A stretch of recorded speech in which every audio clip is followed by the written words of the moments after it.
अस्सलाम वालेकुम वरहमतुल्लाहि वबरकातुहू। प्यारे नाजरीन, यूपी के अंदर 28 मुसलमानों को एक साथ उम्र कैद, ये सुनकर तो मुझे बड़ी हैरत लगी। हो सकता है कि आपको भी बड़ी हैरत लगी हो कि एक साथ 28 मुसलमानों को उम्र कैद हुई। असल में खबर क्या है, यूपी के कासगंज के अंदर ये मामला पेश आया और इस रिपोर्ट को हिंदुस्तानी मीडिया ने बहुत ही शानदार तरीके से बताया है। तो चलिए सबसे पहले हिंदुस्तानी मीडिया के मुताबिक एक खबर सुनते हैं। उत्तर प्रदेश से एक बड़ी खबर सामने आ रही है। खबर यह है कि वहां 28 मुसलमानों को उम्र कैद की सजा दी गई है। ये बड़ी खबर है कि एक साथ 28 मुसलमानों को उम्र कैद की सजा क्यों दी गई। असल में मामला है आज से लगभग 6 साल पुराना। 26 जनवरी सन 2018 कासगंज में एक तिरंगा यात्रा का आयोजन होता है और इसी आयोजन के दरमियान अचानक ये खबर सामने आती है कि एक नौजवान जिसकी जो बहुत कम उम्र का लड़का था, चंदन गुप्ता, उसकी हत्या कर दी गई है। चंदन गुप्ता की मौत के बाद काफ़ी कहा जा सकता है हालात तनावपूर्ण हुए। लोगों ने इस घटना को बहुत कहा सकता है इस घटना की मजम्मत की और ये बात कही कि ऐसा नहीं होना चाहिए था।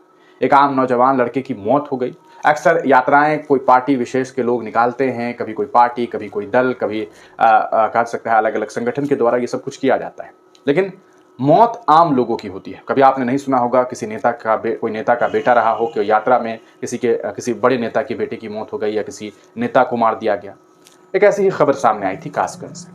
इस खबर के बाद बहुत सारे लोगों ने बाज़ाब्ता कहा कि यह नहीं होना चाहिए था। भारतीय जनता पार्टी के ऊपर बड़े आरोप इस तहत लगाए गए कि चंदन गुप्ता की मौत के बाद उसे उसके परिवार वालों को इंसाफ नहीं मिल सका। इंसाफ इस बिना पर कि किसी ने उस परिवार के लिए कोई बहुत अच्छी मदद नहीं की। अब इस पूरे मामले को लेकर के लखनऊ एनआईए से ये खबर सामने आई है कि अदालत ने इस पूरे मामले में 28 लोगों को मुजरिम करार देते हुए उन्हें उम्र कैद की सज़ा सुना दी है। पूरे घटनाक्रम का जो डिटेल है वो हम आपको बताएंगे ताकि आपको इस पूरे मामले की सच्चाई समझ में आ जाए। सचिन गुप्ता ट्वीट करते हुए बताते हैं कि कासगंज यूपी में 26 जनवरी 2018 को तिरंगा यात्रा के दौरान हुई चंदन गुप्ता की हत्या में एनआईए कोर्ट लखनऊ ने 28 दोषियों को उम्र कैद की सजा सुनाई। नाम हम पढ़ देते हैं, आप उसमें देख लीजिएगा। अजीजुद्दीन है, मुनाजिर है, आसिफ है, असलम है, शबाब है, साकिब है, आमिर रफ़ी है, सलीम है, वसीम है, नसीम है, बबलू है, अकरम है, तौफीक है, मोहसिन है, राहत है, सलमान है, आसिफ है, नीशू है, वासिफ है, इमरान है, शमशाद है, जफ़र है, शाकिर है, खालिद, परवेज़, फैजान, इमरान, शाकिर और जाहिद को ये सज़ा सुनाई गई है। यानी कि एक नौजवान की हत्या हुई थी, 28 मुसलमानों को उम्र कैद की सज़ा सुनाई गई। अब सवाल यह है कि क्या 28 लोगों ने मिल करके 28 लोगों ने अकेले मिल करके इस चंदन गुप्ता की हत्या की थी?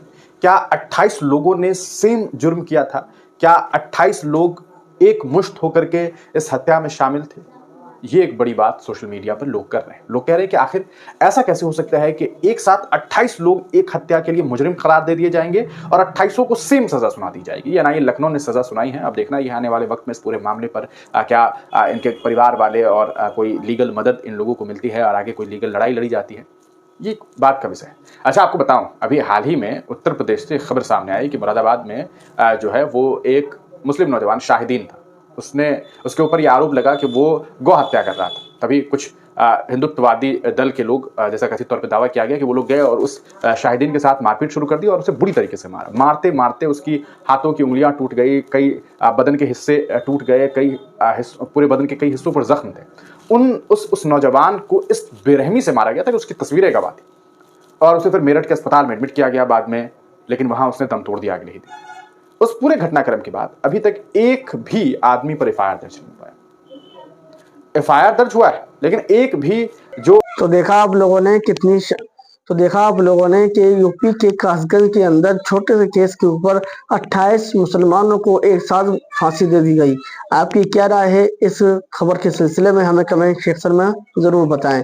मिलते हैं किसी नई अपडेट के साथ। अस्सलाम वालेकुम वरहमतुल्लाह।